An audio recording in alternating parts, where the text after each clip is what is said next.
അപ്പോൾ എല്ലാവരും അതിൻ്റെ ഒരു സെലിബ്രേഷൻ മൂഡിലാണ്. കാരണം ഒക്ടോബർ 2025 NIOS സ്റ്റുഡൻസിൻ്റെ റിസൾട്ട് ഇന്ന് വന്നിരിക്കുകയാണ്.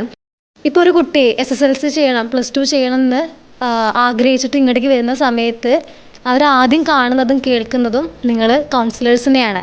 ഒരാൾ കോണ്ടാക്ട് ചെയ്തിട്ട് നമ്മളിപ്പോൾ ഡീറ്റെയിൽസും കാര്യങ്ങളൊക്കെ പറഞ്ഞു കൊടുത്തിട്ട് അവർ ലാസ്റ്റ് ചോദിക്കുന്ന ഒരു ക്വസ്റ്റ്യനാണ്, പാസ്സാവില്ലേ, ഉറപ്പല്ലേ, ഷുവറല്ലേ എന്നുള്ളത്. പാസ്സായെന്ന് മെസ്സേജ് ഇങ്ങനെ ചെയ്യുമ്പോൾ ഭയങ്കര സന്തോഷമുണ്ട്.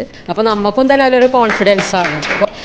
അവർക്ക് സപ്പോർട്ട് ചെയ്ത് കൊടുക്കുന്നത്, പഠനത്തിൻ്റെ കാര്യത്തിൽ അവരെ ഫുൾ സപ്പോർട്ട് ചെയ്യുന്നത് നമ്മുടെ അക്കാഡമിക്സ് ആണ്. പിന്നെ അക്കാഡമിക്സിൻ്റെ മാത്രമല്ല, നമ്മൾ ഫുൾ ടീം എല്ലാവരും കോർഡിനേറ്റ് ചെയ്ത് ഒരു ടീം വർക്ക് ഉണ്ടായതുകൊണ്ട് മാത്രമാണ് നമുക്ക് ഇത്രയും സക്സസ് കിട്ടിയത്. അവർ നന്നായിട്ട് കഷ്ടപ്പെട്ടിട്ടുണ്ട്. അവരുടെ ഒരു കഷ്ടപ്പാട് കൊണ്ട് തന്നെയാണ് ഈ വിജയം ഉണ്ടായത്. എന്താ വെച്ചാൽ നമ്മൾ പാസ്സാവണേന്ന് മനസ്സിൽ പറഞ്ഞുകൊണ്ടാണ് നമ്മുടെ റിസൾട്ട് ചെക്ക് ചെയ്യുന്നത്. അപ്പോൾ ആ റിസൾട്ടിൽ എന്താ പാസ്സെന്ന് കാണുമ്പോൾ വളരെയധികം സന്തോഷമുണ്ട്. പിന്നെ ഈ +2നെ സംബന്ധിച്ചിട്ട് പറയുകയാണെങ്കിൽ ഇവർക്ക് ഇതൊരു തുടക്കം മാത്രമാണ്. ഇവർ ഇനിയും പഠിക്കണം, ഡിഗ്രി ചെയ്യണം, ഉന്നതങ്ങളിൽ എത്താൻ കഴിവുള്ളവരാണ്. അവർ ഉറക്കം അടച്ചിരുന്നിട്ടൊക്കെയാണ് അവർ നമ്മുടെ കുട്ടികളെ NIOSലേക്ക് രജിസ്റ്റർ ചെയ്ത് കൊടുക്കുന്നത്. അപ്പോൾ ഈ ഒരു സക്സസ് എന്ന് പറഞ്ഞാൽ അവരുടെ ഒരു സക്സസ്സും കൂടെയാണ്. അവരായിട്ട് തന്നെ എഫേർട്ട് എടുക്കണം. അത്രയും അവരിന്ന് പഠിച്ച് ഇറങ്ങി എക്സാം പാസ്സാവുന്നവരെ നമുക്ക് ടെൻഷനാണ്. നല്ല സന്തോഷമുണ്ട്.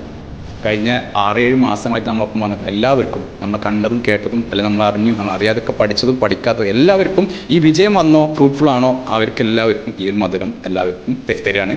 So once again heartly congratulations.